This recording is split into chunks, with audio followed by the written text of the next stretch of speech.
Nous allons prier pour l'instant et suivre ce direct pour l'instant que les frères se connectent avec la grâce de Dieu. Mais quand même, j'ai deux prières dans mon cœur. J'ai deux petites filles. La première, c'est une petite, je crois qu'elle a 6 ans, je crois. Je ne me rappelle plus bien. Et d'après un examen, elle a passé un scanner. Je crois que les parents ont reçu une mauvaise nouvelle. Une nouvelle, la maladie de ce siècle. Je ne sais pas si c'est dans le cerveau, si c'est dans la tête, je ne sais pas. Je sais que c'est dans la tête. Je crois que Dieu peut faire quelque chose. Les médecins l'ont condamné par rapport à cette radio et toute la famille demande de la prière pour ces gens-là. Et cette petite fille a seulement 6 ans et je voudrais que tout le monde, tous ensemble, frères et sœurs, nous pouvons, avec la grâce de Dieu, prier pour ces gens-là, pour cette famille, car ils ont reçu une mauvaise nouvelle et nous allons prier pour cela. Seigneur Jésus, toi qui as le pouvoir, Seigneur, et qui as sur toute chose, Seigneur, je te demande, Seigneur, par étends ta miséricorde et ta grâce sur cette petite fille, Seigneur. Car, Seigneur, tu sais très bien, Seigneur Jésus, que cette petite fille, Seigneur, a besoin de toi, Seigneur. Tu vois la mauvaise nouvelle qu'ils ont annoncée aux parents, Seigneur. Cette fille, Seigneur, les médecins l'ont condamnée. A dit qu'il y avait cette maladie dans son cerveau. Et Seigneur, toi tu peux résoudre et tu peux enlever cette maladie de sa tête, Seigneur. Car elle a seulement, je crois, 6 ans, Seigneur. Seigneur, nous ne comprenons pas pourquoi des fois nous devons passer pour ces épreuves, Seigneur. Seigneur, mais je te demande, par ta grâce et ta miséricorde, Jésus, que tu puisses, avec la grâce de Dieu, Seigneur, étendre ta main sur cette petite fille, Seigneur. Je te jure, Seigneur, je te promets, Seigneur, que tu peux le faire, Jésus. Car je sais, Seigneur, que tu es un Dieu tout-puissant, tu es un Dieu vivant, tu es un Dieu, Seigneur, que ce que tu touches, tu guéris, Seigneur.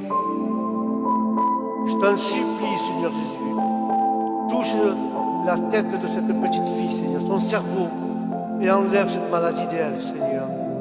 Car seulement en toi, Seigneur Jésus, nous pouvons comprendre, Seigneur, que seulement toi, tu peux le faire.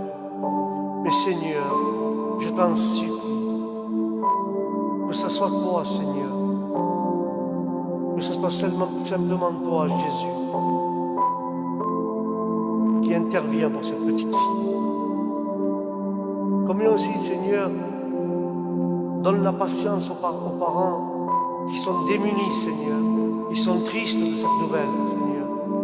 Ils sont en train de pleurer, Seigneur, à cause de cette maladie qui affecte sa fille. Mais seulement toi, Jésus, tu peux le faire, Seigneur. Car toi, tu es le grand, tu es le souverain. Seigneur, je crois en ton pouvoir. Je crois, Seigneur, à ta puissance. Car seulement toi, Jésus, tu peux le faire. Seigneur, bénis-les. Seigneur, tu peux les bénir. Tu peux la guérir, Jésus, car tu as tout pouvoir, Seigneur. Seigneur, comment ne pas te dire, Seigneur, que tu puisses étendre tes mains de miséricorde sur elle. Car seulement toi, Jésus, tu peux le faire. Seigneur, nous mettons notre confiance en toi. Au nom de Jésus. Amen et Amen. La gloire est à toi, Seigneur. J'ai encore une pétition dans mon cœur que les frères m'ont envoyée. Vous savez, la petite fille qu'on a priée la dernière fois. Vous savez, cette petite fille qu'on a priée et qu'elle avait de l'acétone dans son corps et elle n'arrivait plus à manger, donc elle est rentrée lundi soir à l'hôpital. Et bien aujourd'hui, j'ai pu appeler avec mon père et m'a donné cette bonne nouvelle que la petite commence, avec la grâce et la miséricorde de Dieu, à boire son biberon, doucement, doucement. Et je remercie le Seigneur pour ce témoignage. Cette petite ne pouvait plus manger, elle n'arrivait plus à boire son biberon, plus rien. Mais aujourd'hui, avec la grâce de Dieu et vos prières, frères et sœurs, grâce à vos prières, Dieu a entendu nos prières, parce que la parole dira ainsi, si 2 ou 3 se mettent d'accord sur la terre, Dieu exauce sa prière. Et la parole dira ainsi, si 2 ou 3 se mettent d'accord sur la terre, Dieu exauce sa prière. Et je suis à faire son œuvre sur elle, et pour que Dieu continue à la bénir, à la garder, à la protéger, et à bénir sa famille, et que Dieu la guérisse totalement, qu'il la fait sortir de l'hôpital, et qu'elle puisse reprendre son appétit comme avant, au nom de Jésus. Et nous allons prier pour cette petite fille, avec la grâce de Dieu. Seigneur Jésus, je te présente cette petite fille, Seigneur, qui est à l'hôpital, Seigneur Jésus, pour cette maladie, Seigneur. Nous te remercions, Seigneur, car tu as commencé à faire ton œuvre sur elle. Tu as commencé, Seigneur Jésus, par la bénir. Tu as commencé, Seigneur Jésus, à faire ton œuvre sur elle, Seigneur, et elle commence à peine à boire ses biberons, Seigneur Jésus. Je te remercie, Seigneur, car ton œuvre est en train de se faire sur cette vie, Seigneur. Seigneur, que sa famille peut voir ta puissance, peut voir ta gloire, Seigneur, à travers cette maladie, que tu te manifestes, Seigneur, et que tu montres le grand Dieu que tu es et le pouvoir que tu as, Seigneur. Seigneur, bénis cette famille, bénis cette petite fille, Seigneur. Continue à la bénir, continue à faire ton œuvre sur elle, Seigneur Jésus. Car je sais, Seigneur, que tu peux le faire. Seigneur, nous voulons t'adorer, nous voulons te glorifier. Nous voulons, Seigneur, être avec toi chaque jour, à chaque instant, à chaque moment. Seigneur, bénis sa famille. Bénis, Seigneur, ceux qui sont avec elle à l'hôpital, Seigneur. Seigneur, montre ta gloire, montre ta puissance à cette famille, Seigneur, à peine s'y croit à ton pouvoir. Mais je le crois par la foi, Seigneur, que tu vas le faire, que tu vas agir avec gloire, avec puissance, Seigneur. Seigneur, bénis ces deux petites filles qu'on a mentionnées aujourd'hui, Seigneur. Mais je sais, Seigneur, c'est là qu'elle a la maladie dans sa tête, dans son cerveau, Seigneur, cette tumeur. Seigneur, tu peux enlever cette tumeur de son cerveau. Bénis cette petite fille, Seigneur. Elle a seulement 6 ans, Seigneur. Seigneur, aussi la petite fille qui a 3 ans qui est à l'hôpital. Je te présente, Seigneur, devant ton trône, ces 2 petites filles, Seigneur, innocentes de la vie, Seigneur. Seigneur, elles sont entre tes mains, ces prières, Seigneur, pour que tu puisses les bénir, pour que tu puisses, Seigneur, les guérir. Seigneur, je crois en ta puissance, je crois en ta parole. Ta parole dit, par tes meurtrissures, les malades sont guéris. Seigneur, je te présente aussi les malades qui ont besoin de toi, les gens qui sont dans la nécessité, les gens, Seigneur, qui t'acclament, qui te demandent ton secours, Jésus. Car, Seigneur, seulement toi, Seigneur, tu puis, Seigneur, tu peux nous donner ce soutien.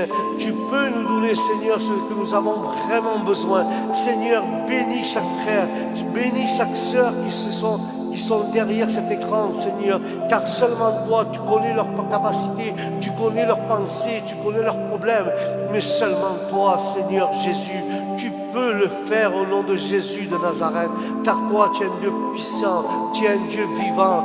Nous te remercions, Seigneur, et nous te présentons chaque malade, chaque personne, Seigneur, qui sont dans le besoin de cette maladie, Seigneur. Étends ta main, ta miséricorde sur eux, Seigneur, ta main qui guérit tout, Seigneur. Enlève ce qui nous empêche, Seigneur, d'avancer, ce qu'il y a dans nos cœurs qui ne te fait pas plaisir à toi, Seigneur.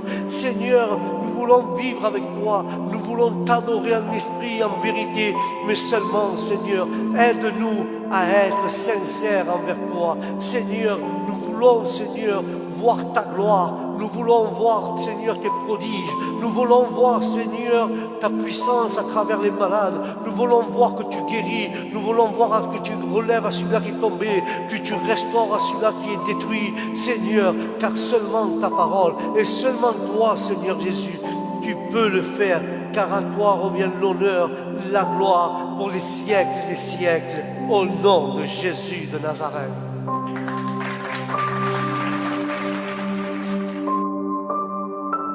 En ce moment, frères et sœurs, je ne sais pas ce qui se passe, mais il y a beaucoup d'enfants malades qui ont besoin de la grâce de Dieu. Et je le crois que tout le monde ici, sur cette terre, nous avons besoin de Jésus. Tous, nous avons besoin de Dieu, que ce soit pour les difficultés, que ce soit pour les maladies, que ce soit pour toutes choses. Mais croyez-moi que nous avons un Dieu qui écoute.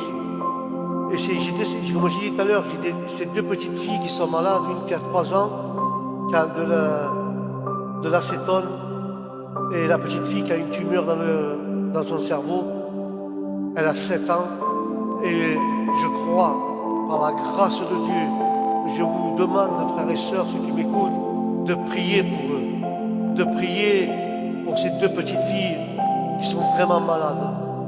Celle-là qui est à l'hôpital, qui a de lactose, aujourd'hui, elle n'avait pas d'appétit, mais aujourd'hui, avec la grâce de Dieu, comme j'ai dit tout à l'heure, elle boit son biberon et que Dieu continue à faire son œuvre.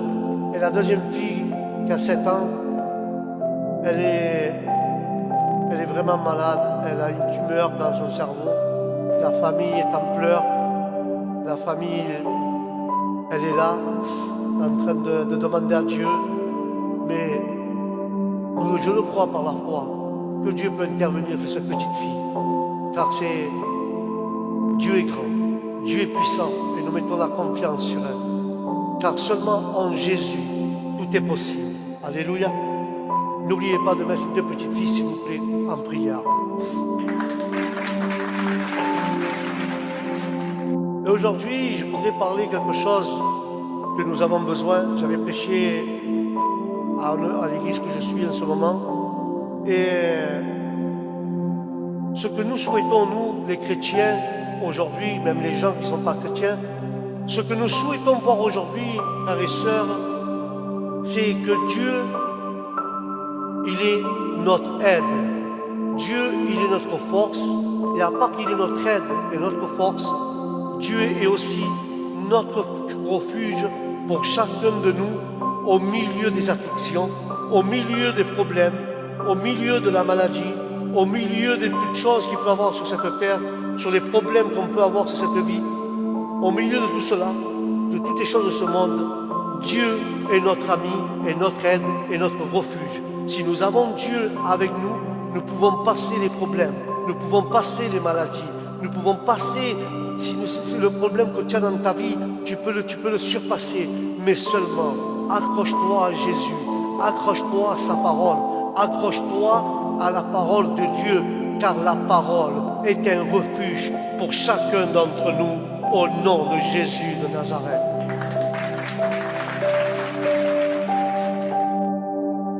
Je ne sais pas si tu veux prospérer dans les choses de Dieu, car Dieu est notre refuge. Et comment tu peux savoir que Dieu est notre refuge? Car pour pouvoir Dieu comme notre refuge, il faut placer ta foi et ta croyance et ta confiance en Jésus. Si tu mets ta confiance, si tu mets ta confiance, ta foi et ta croyance à Jésus-Christ, crois-le par la foi que ça sera une aide pour ta vie, pour ta maison, pour ta famille. Et à part que ce sera une aide, ça sera ton ami. Et à part que ce sera ton ami, ça sera ton refuge quand tu seras triste, quand tu seras détruit, quand tu ne sais pas à qui parler, quand tu as un problème. Lui, il saura t'écouter, il saura te guider, il saura te donner un conseil. Mais lui, il est ton vrai refuge, ton vrai ami, celui qui peut t'aider quand tu es dans la détresse, celui qui peut t'aider quand tu es dans la tristesse, c'est celui qui peut t'aider quand tu es tombé par terre. Il y a seulement lui qui peut t'aider quand tu es détruit par ces choses du monde. Mets ta confiance en Jésus, mets toute ta confiance en Dieu, mets ta croyance et ta foi en lui, car ceux-là qui mettent la foi et la croyance et la confiance en Jésus, Dieu va les bénir, il va les aider et les sortir de la maladie d'où ils se trouvent et le problème d'où ils se trouvent. Dieu va te sortir de là si tu confies en lui, seulement en lui, au nom de Jésus. Quand tu prends le livre de Psaume, au chapitre 90, verset 1, la parole de Dieu dira ainsi: Seigneur, tu as été pour nous un refuge de génération en génération. Ce qui veut dire là, frères et sœurs, que le Dieu que nous avons, il ne change jamais. C'est un Dieu qui est puissant. C'est un Dieu tout puissant, frères et sœurs. C'est un Dieu qui vient à ton aide. Quand il dit la parole, c'est un Dieu de génération en génération. Ça veut dire que Dieu ne change pas.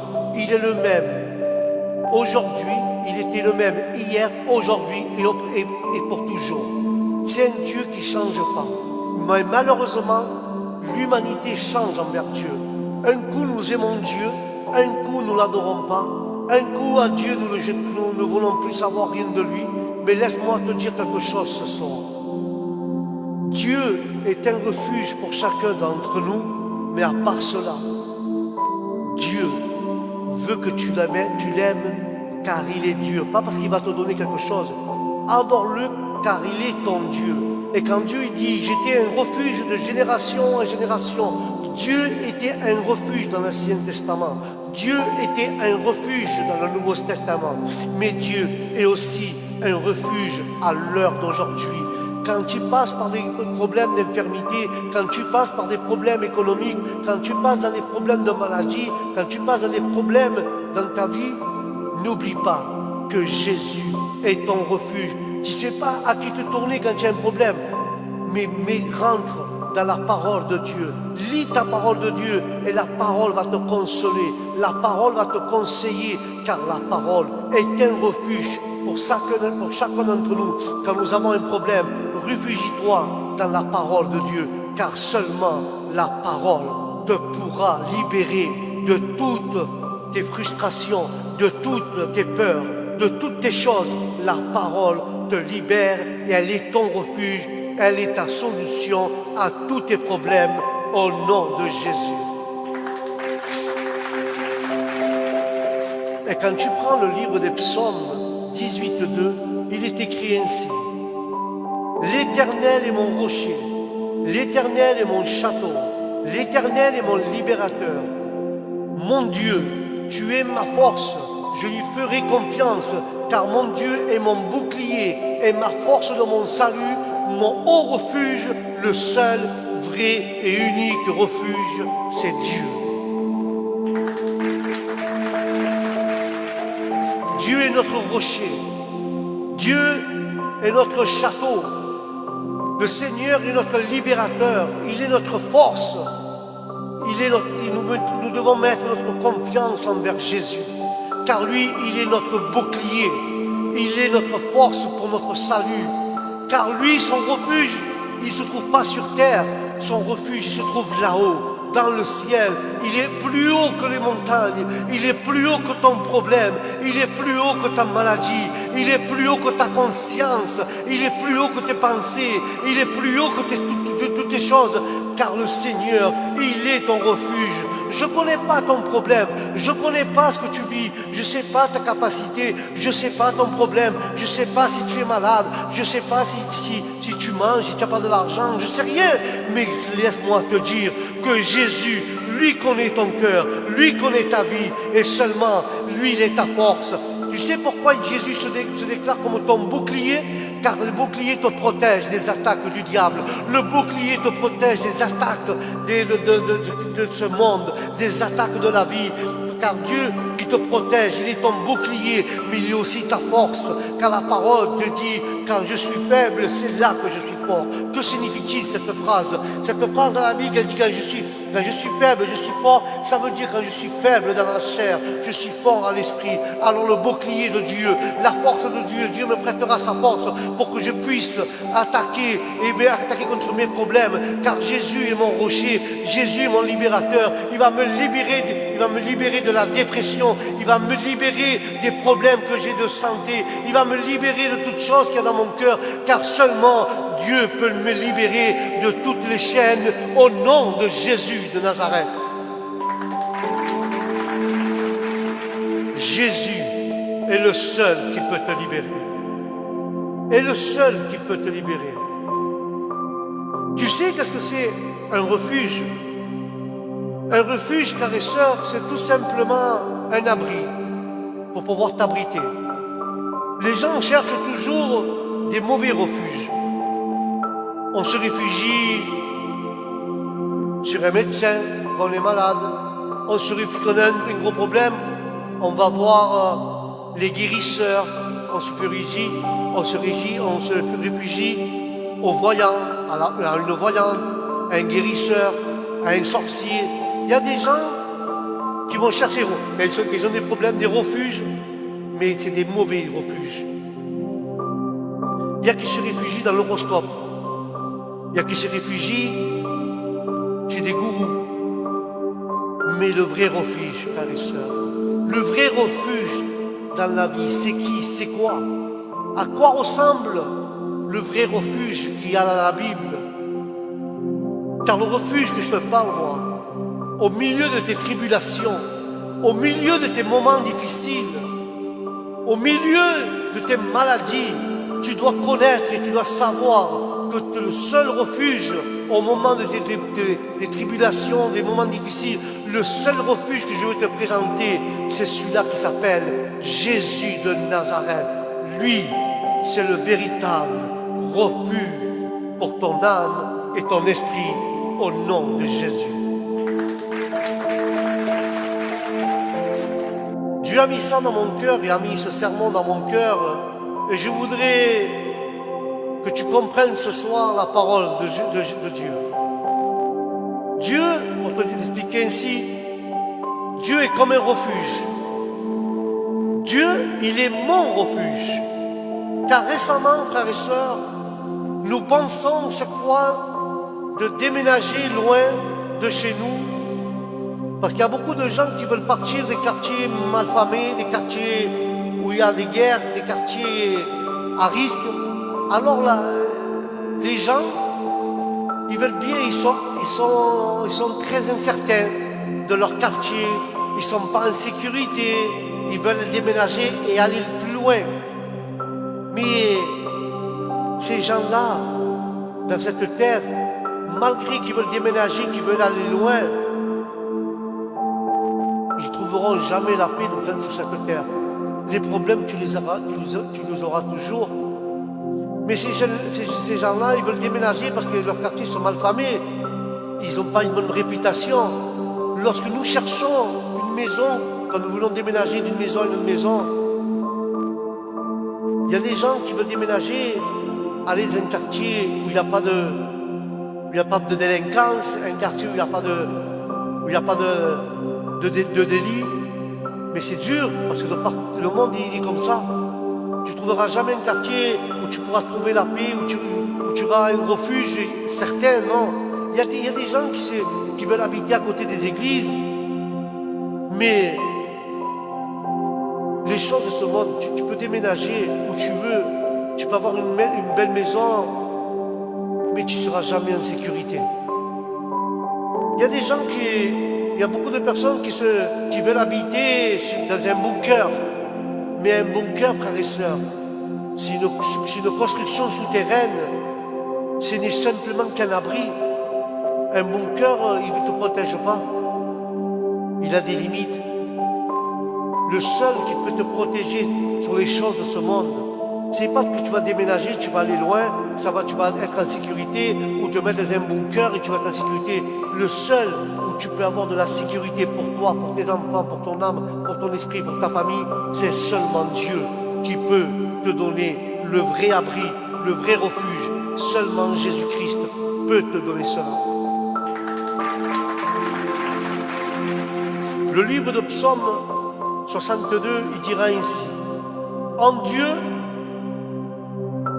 notre salut est à la gloire de Dieu, et Dieu est notre rocher, et notre rocher solide, et il est notre refuge.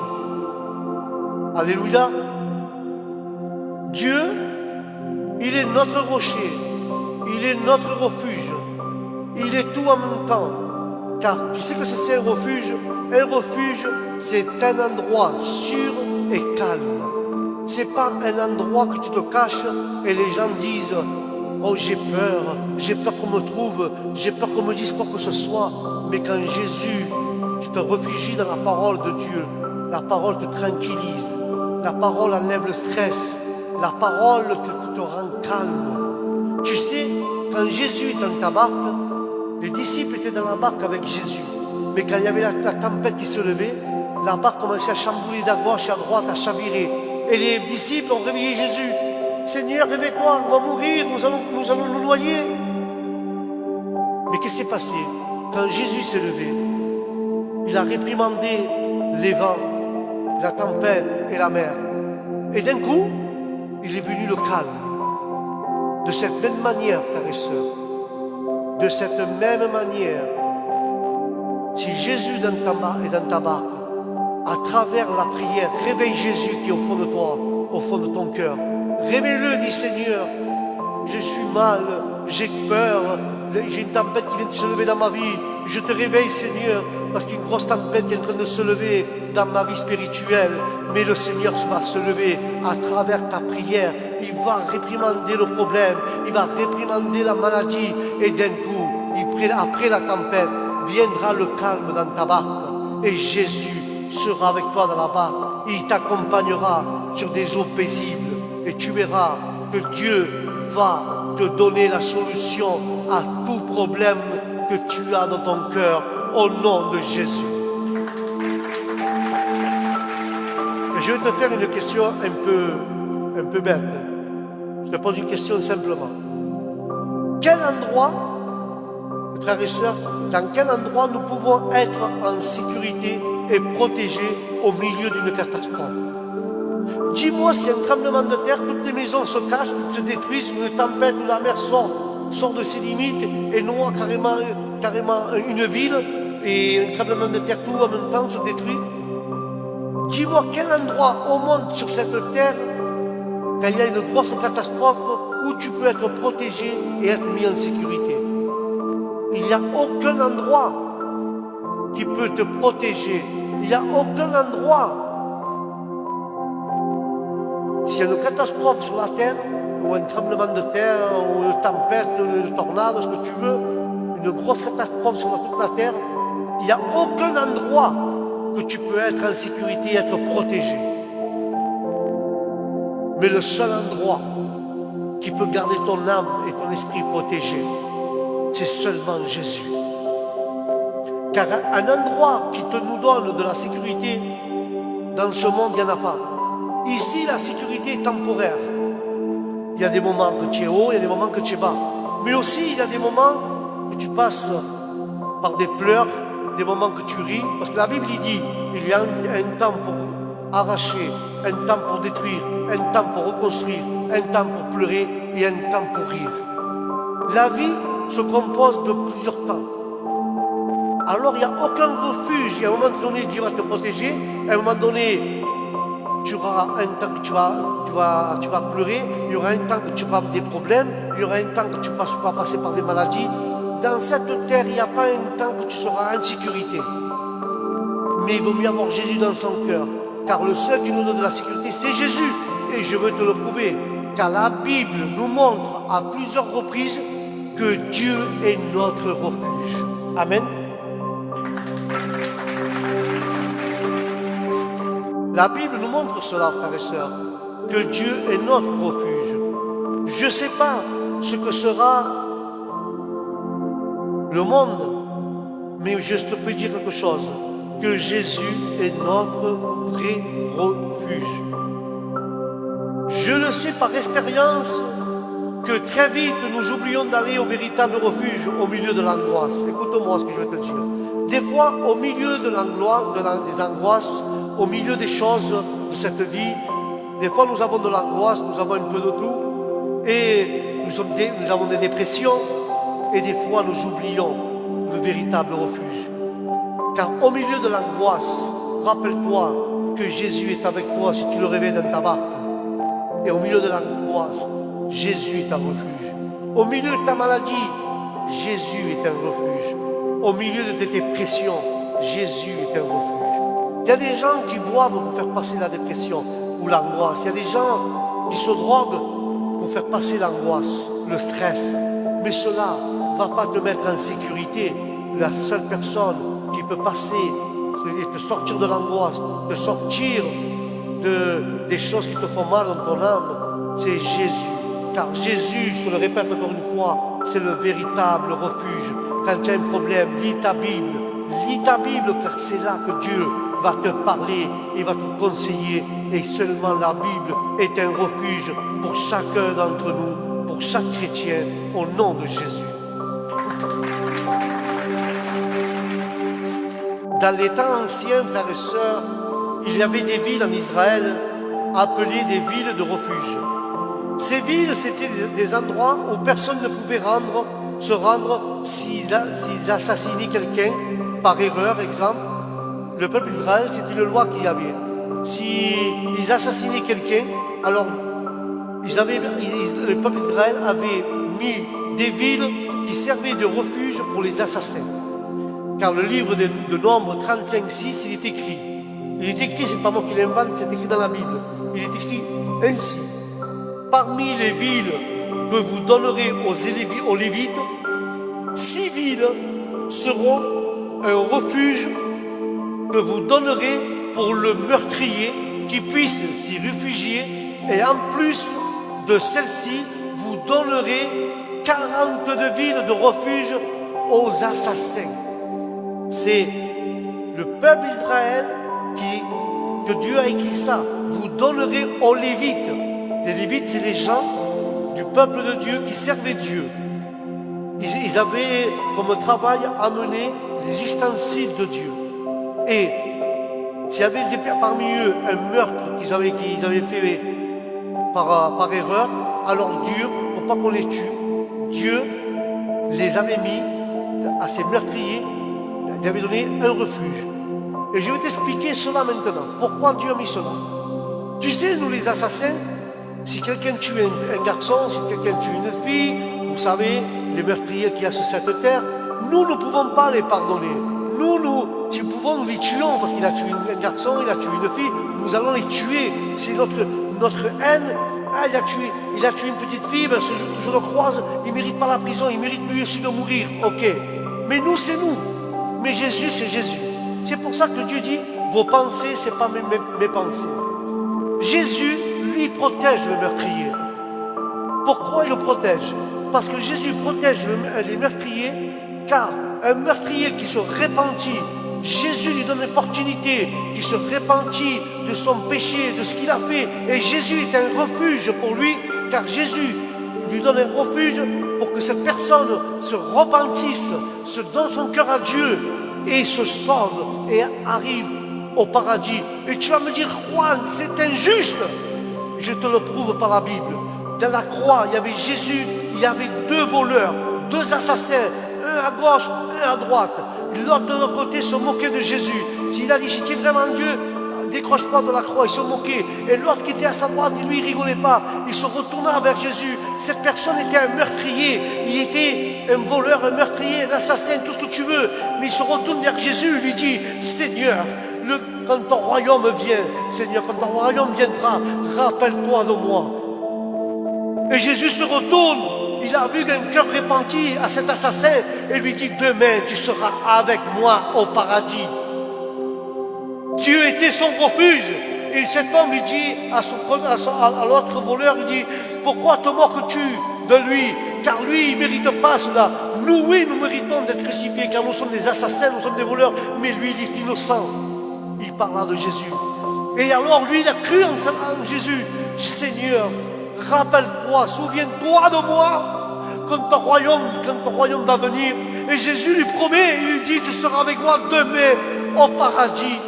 C'est preuve, frères et sœurs, que Jésus est un refuge à celui qui est assassin, pour les assassins, pour les drogués, pour les gens qui font du mal, pour les personnes qui se croient bons, ils sont mauvais, car sur la terre, il n'y a aucune personne qui fait le bien, il n'y a aucune personne qui se croit qui est mieux qu'une autre. Nous sommes tous des assassins spirituels. Nous ne sommes pas des assassins littéralement, qu'on prend un revolver, on va tuer quelqu'un. Non, il y a des chrétiens qui sont des assassins spirituels. Quand ils sont dans l'église, ils se bagarrent avec des frères, ils critiquent les sœurs, ils parlent mal d'un frère au pasteur, ils parlent mal de leur église, ils assassinent l'œuvre de Dieu avec leur bouche, avec leur langue, ils tuent l'évangile, ils contradisent les choses de Dieu, ils parlent mal du pasteur, ils parlent mal du frère, c'est des critiqueurs avec leur bouche, ils tuent plusieurs âmes. Et c'est pour ça que des fois dans les églises, frères et sœurs, avec le respect que je vous dois, des fois il y a des gens qui ne viennent pas. Ah, pour être comme celui-là, je ne vais pas au culte. Pour être comme celui, je ne vais pas aux réunions. C'est pour ça, beaucoup de chrétiens, de responsables, de pasteurs, ils sont des assassins spirituels parce qu'ils font de la préférence envers une famille et pas envers une autre. Quand tu fais une préférence envers une famille, sûrement que tu vas perdre l'autre, car l'autre tu es en train de l'assassiner, car tu ne fais pas attention à elle, tu la méprises, tu vas jamais les voir, tu vas jamais les visiter. Il y a beaucoup de meurtriers spirituels. Que Dieu nous garde et qui vous garde. Que nous soyons pas, frères et sœurs, des assassins. Mais malgré si nous sommes des assassins, n'oublie pas que Dieu te donne l'opportunité de te réfugier en lui. Et lui va te bénir. Il va t'enlever toutes ces choses qui ne font pas plaisir à Dieu. Et Dieu peut, seulement Dieu peut te changer ton attitude, ta façon de faire, ta façon de voir, ta façon de penser, car seulement Dieu, lui, est ton refuge. Malgré le problème que tu puisses avoir, mais si tu es un assassin, si tu es un drogué, quelque chose que tu es, n'oublie pas que Dieu est un refuge. Dieu pardonne tes péchés, Dieu te libère et casse toutes les chaînes, car seulement Jésus et seulement Dieu peut te libérer, car seulement lui, il est le vrai refuge au nom de Jésus.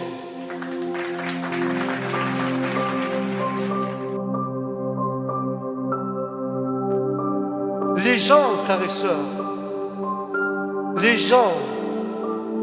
beaucoup de gens cherchent toujours un mauvais refuge. Livre de Deutéronome 32, le livre dira ainsi, la Bible dira ainsi, frères et sœurs, où sont leurs dieux?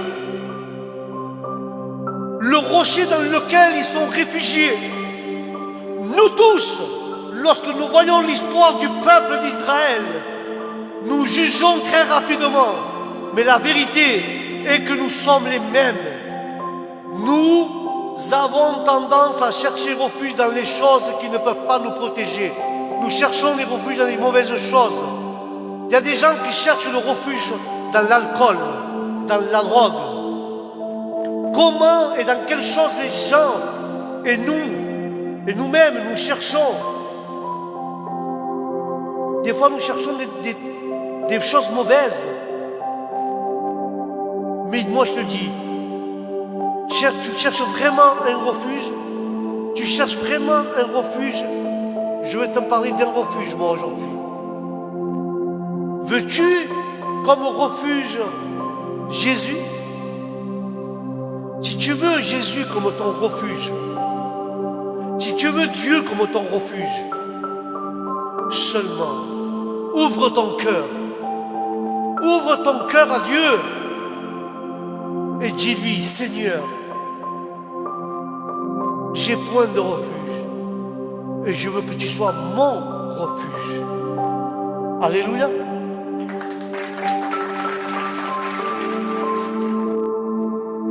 J'ai une autre personne il y a des gens qui cherchent refuge, frères et sœurs, chez d'autres personnes qui n'écoutent pas.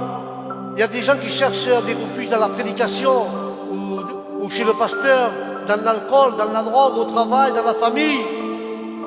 Mais ça, c'est pas des refuges, frères et sœurs. Ils peuvent rien faire pour ton angoisse. Ils peuvent rien faire pour ta maladie, ces refuges-là.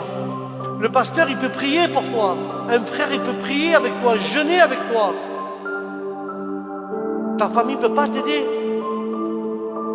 Mais seulement Jésus et seulement Dieu peut t'aider. Seulement Jésus peut t'aider. Car la drogue, l'alcool, la famille, le pasteur, les frères de l'église ne peuvent pas t'aider. Le vrai refuge, c'est seulement Jésus. Si tu crois en Jésus et tu veux que Jésus soit ton refuge, réfugie-toi dans la parole de Dieu. Vas-y aux églises, assiste aux églises. Car les églises ne servent pas à écouter que la parole. Les églises servent à guérir ton âme et ton esprit. L'église est un refuge, car le chrétien vient blessé, fatigué dans les choses qui frappent ce monde. Et l'église est là pour te soigner. La parole est là pour te guérir. La parole est un refuge pour ton âme et ton esprit, au nom de Jésus. Le livre d'Isaïe dit ainsi: vous vous sentez très en sécurité après avoir conclu un marché avec l'Égypte, mais c'est un marché de mort, c'est un marché de trompeur, parce que tu as dit, nous avons fait alliance avec la mort, elle ne parviendra pas, parce que nous avons mis notre refuge dans le mensonge, et dans le mensonge nous cachons toutes ces choses et bien d'autres. Les gens cherchent refuge, ils mettent leur sécurité d'abord dans les choses qui ne vaut pas la peine et qui ne donneront jamais une vraie sécurité. Mais seulement une fausse sécurité. Sans tout cela, nous ne serons jamais complètement en sécurité dans ce monde. Laisse-moi t'expliquer ça. Il y a des gens qui mettent leur refuge dans des pactes. Il y a des gens qui prennent pour refuge par tromperie. Il y a des gens qui mettent par refuge, ils se refugent dans le mensonge. Et nous savons que le père du mensonge, c'est le diable. Il y a des gens qui se réfugient dans le mensonge. Ils cachent les choses dans le mensonge. Ils cachent leurs péchés par le mensonge. Mais si tu vis dans le mensonge, tu ne peux pas, et Dieu ne peut pas habiter en toi. Car dans le mensonge, Dieu ne peut pas habiter en nous, frères et sœurs. Mais nous ne devons pas nous cacher dans le mensonge. Le mensonge, ce n'est pas un refuge. Le mensonge, il va t'apporter que tu vas perdre le salut et tu ne vas pas aller au ciel, mais tu vas finir en enfer.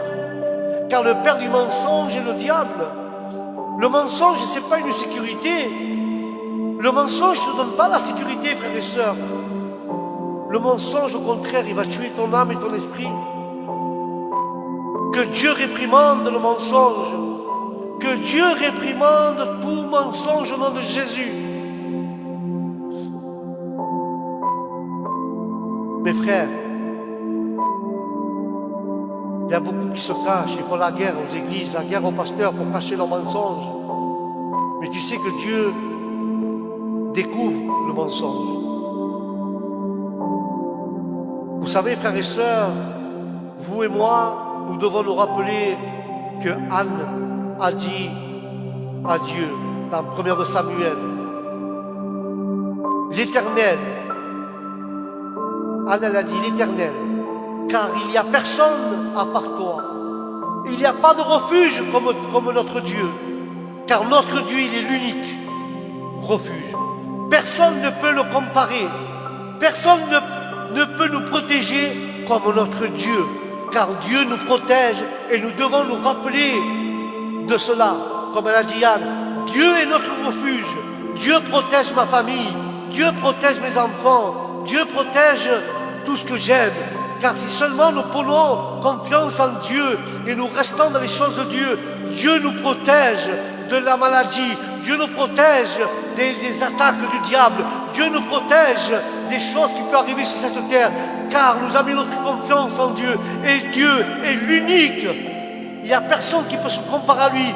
Dieu, il est l'unique qui peut nous protéger, qui peut nous mettre en sécurité au nom de Jésus. Quand tu lis le livre de Job, Job il dit ainsi, mais les yeux des méchants se disperseront et ils n'auront aucun refuge.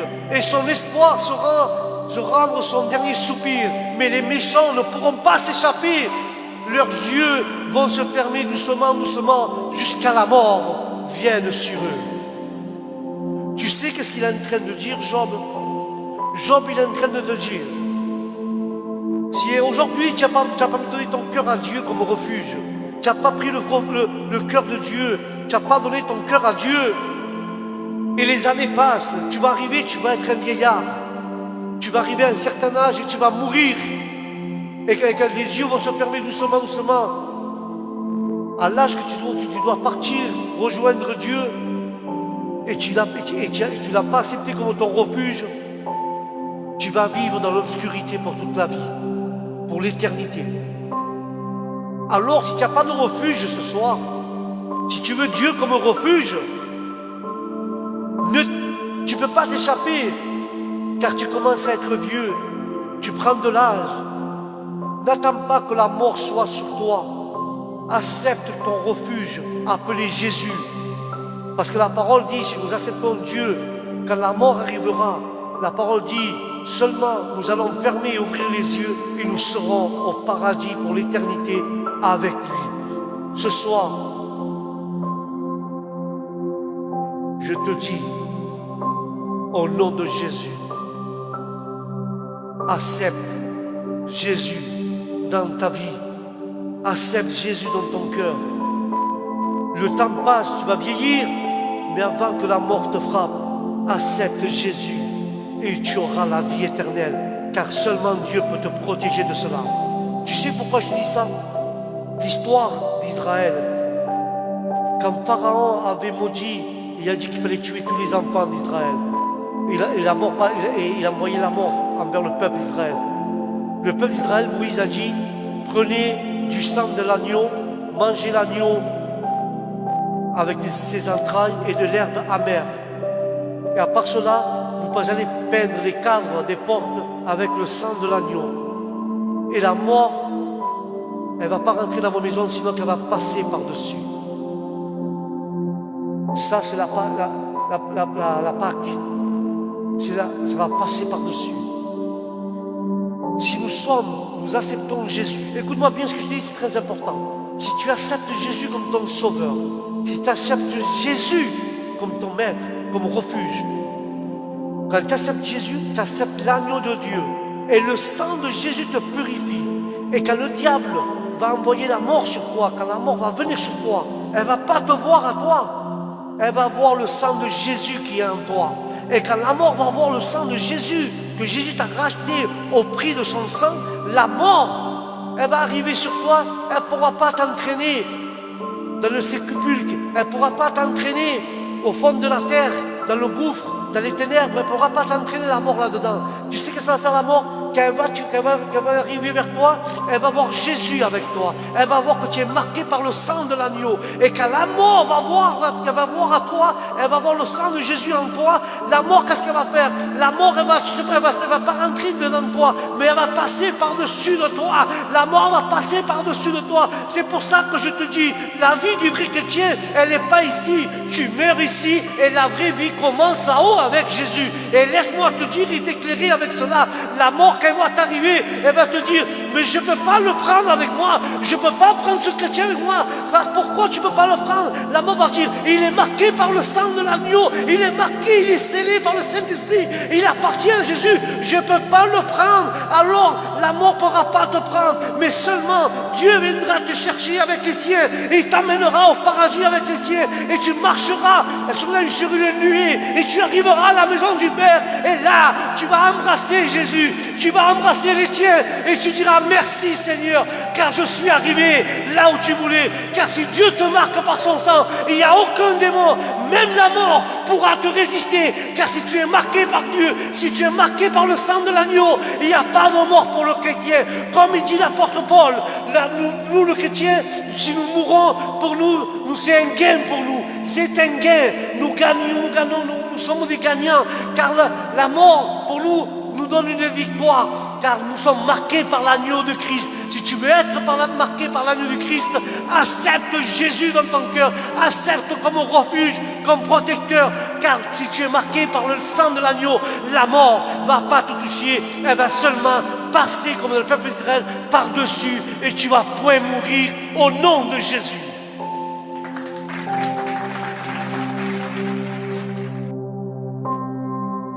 Voilà pourquoi Israël avait peint les cadres avec le sang.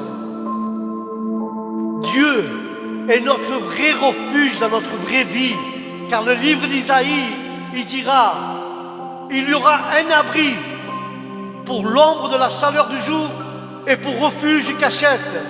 Puis je protégerai mon peuple, te dit Dieu, avec une nuée pendant le jour et une flamme de feu la nuit. Ainsi, pendant la journée, je te protégerai de la chaleur, de la pluie et de l'orage.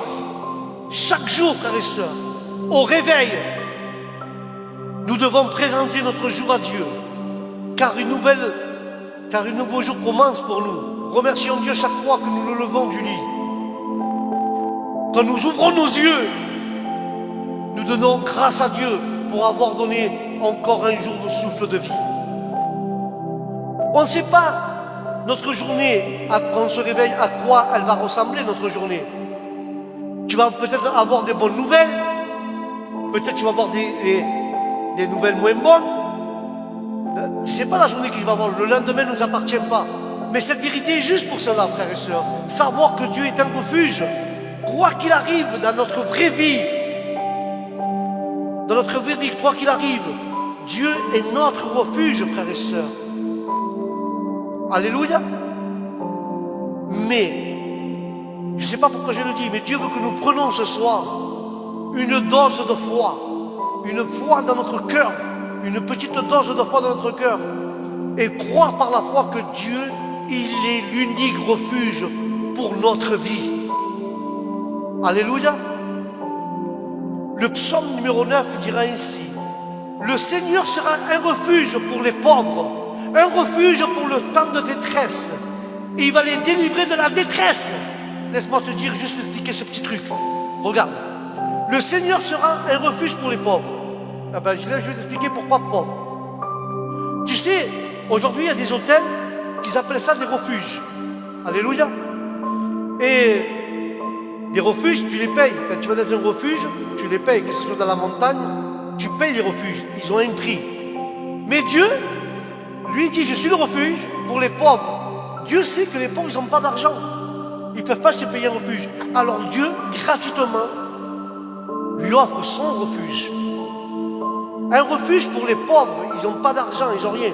Mais, à part pour les pauvres, un refuge au temps de détresse. Un refuge quand tu vas avoir un moment de détresse, un moment de problème, un moment de maladie, un moment que tu vas avoir des gros problèmes. N'oublie pas que Dieu est un refuge au temps de détresse.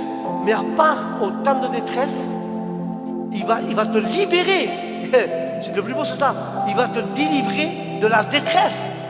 Et ceux qui connaissent Dieu et qui font confiance en Dieu, ceux qui connaissent Dieu, ils savent que Dieu ne va jamais les abandonner. Jamais Dieu va vous abandonner.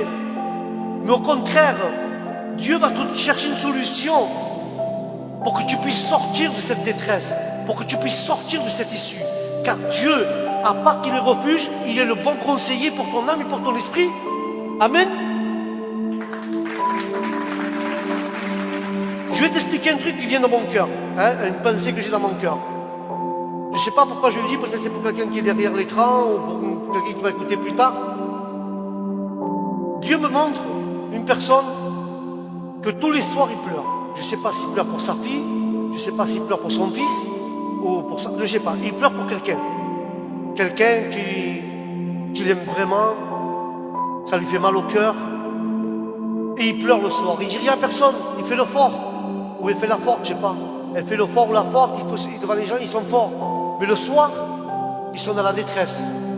Le soir, ils sont chez eux, ils pleurent, ils pensent, ils pleurent, ils pensent. Ils demandent des fois à Dieu, garde-moi mes enfants, garde-moi ceci, garde-moi cela. J'aimerais les revoir plus souvent. j'aimerais faire ceci, j'aimerais faire cela. Le soir, il est dans la détresse. Et à cette personne-là, je veux leur dire, tu viens d'écouter la parole du psaume 9.9. Il est écrit que Dieu est un refuge au temps de détresse. Je ne sais pas pourquoi je le dis, mais si ce soir, c'est ton temps de détresse, ce soir, Dieu va te libérer, il va te délivrer de la détresse. Seulement tu dis, Seigneur, je veux que tu sois mon refuge. Je suis en train de passer par un temps de détresse. Mais Seigneur, tu es mon consolateur. Je mets ma confiance en ta parole et en toi, Jésus. Tu sais que jamais tu vas m'abandonner. Seigneur, enlève la détresse de mon cœur. Enlève ma tristesse de mon cœur. Et change-moi là en allégresse.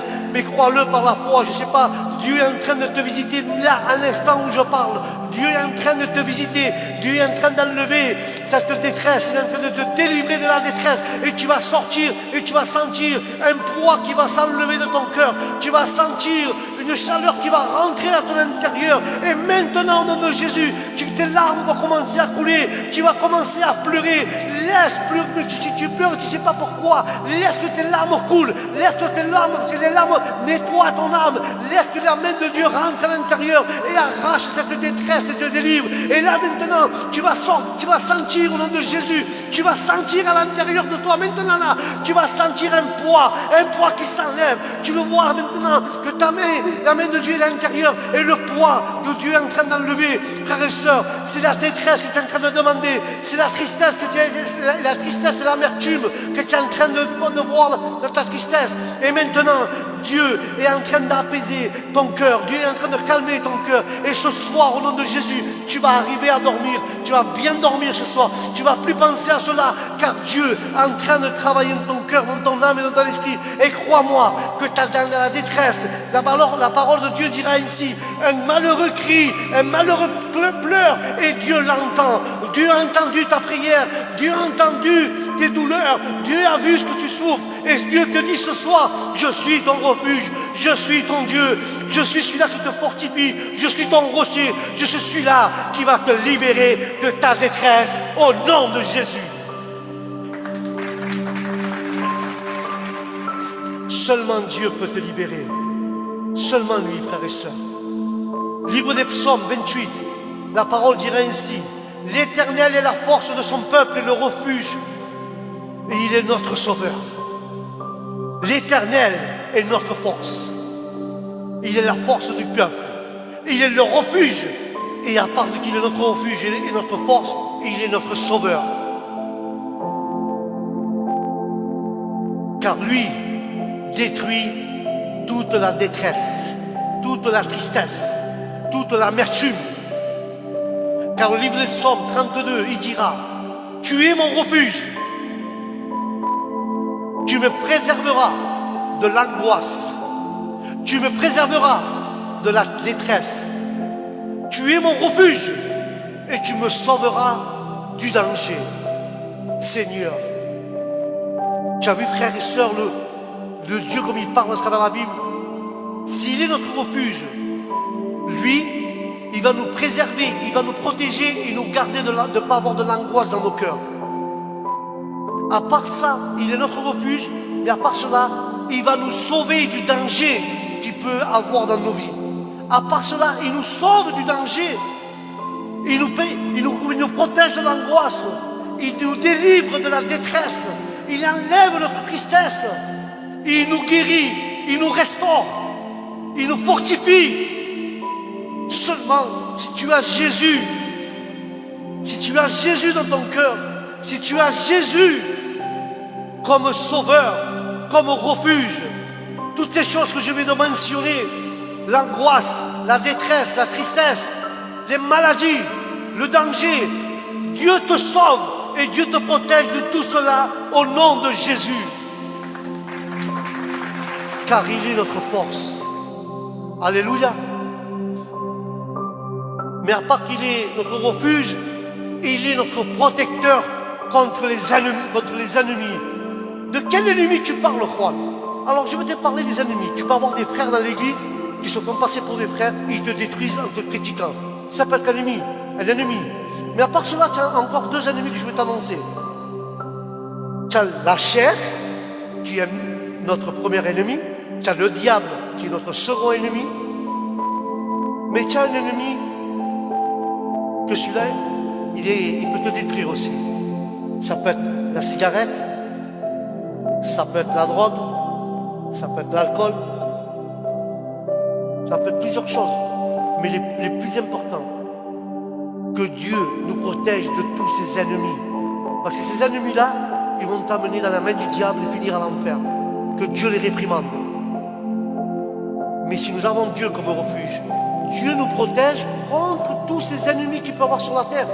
Sur les démons, sur le diable, sur la chair, sur la drogue, sur la tristesse, sur l'amertume, sur l'angoisse. Tout ça, c'est une panoplie d'ennemis. Mais si nous avons Dieu comme refuge, à part qu'il est refuge, il est protecteur. Il est bouclier. Et Dieu nous délivre des ennemis. Comment tu sais ça? Psaume 143. La parole de Dieu dirait ainsi. Délivre-moi de mes ennemis, ô Seigneur.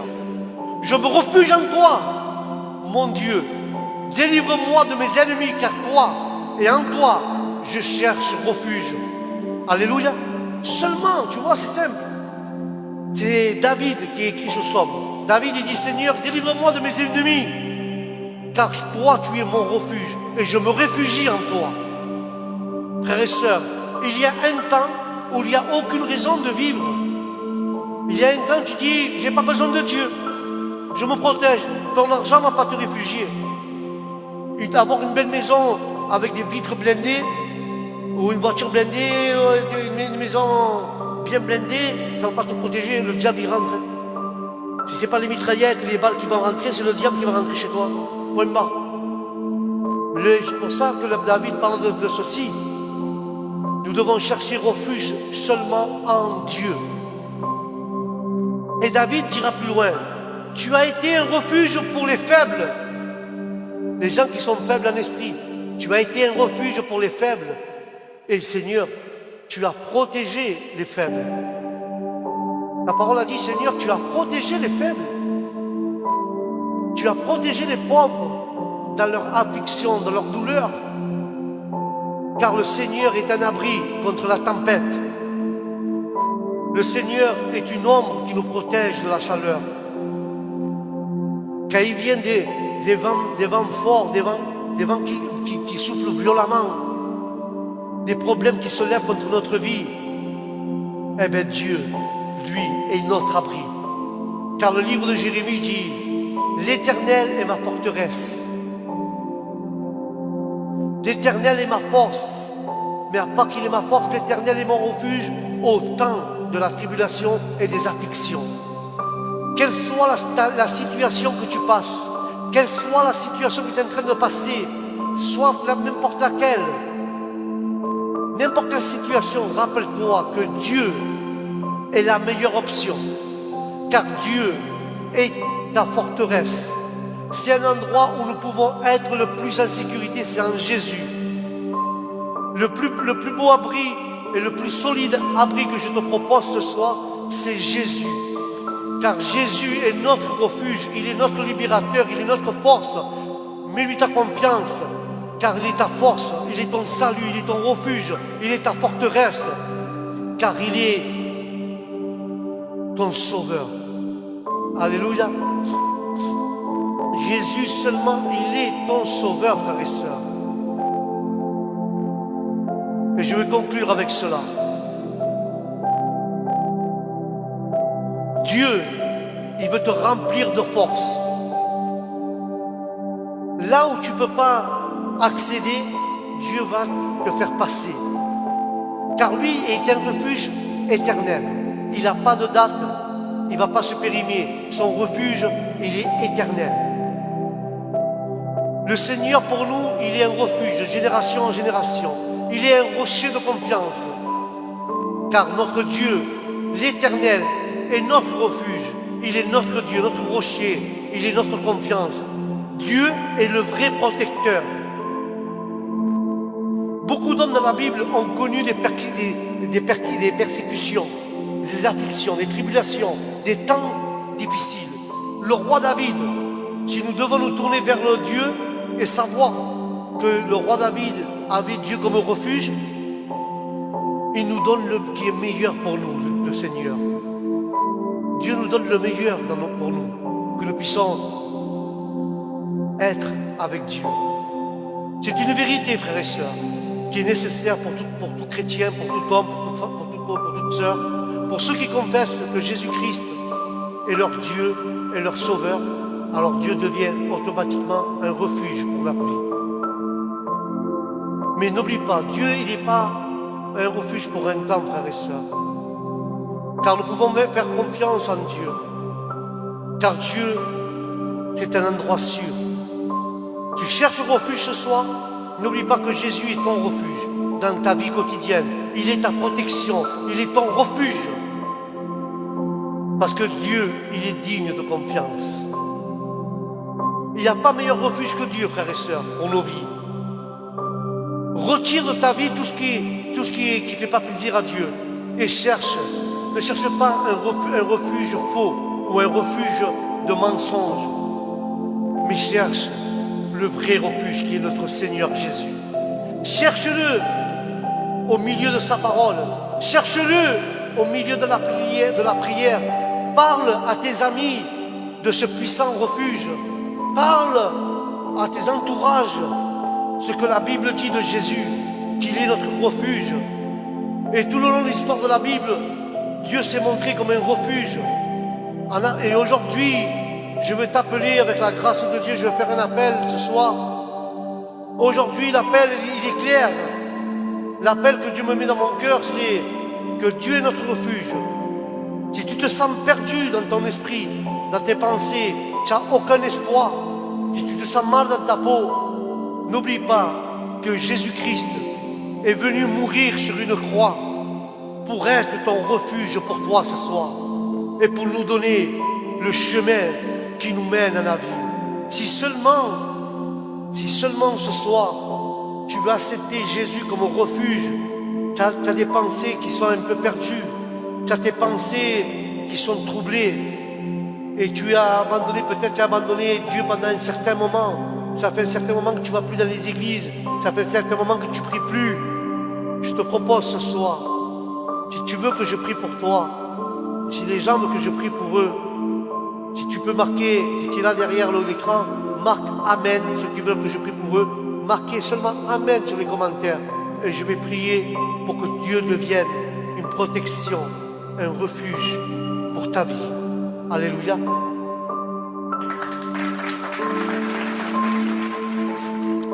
Et je vais prier pour toutes les personnes.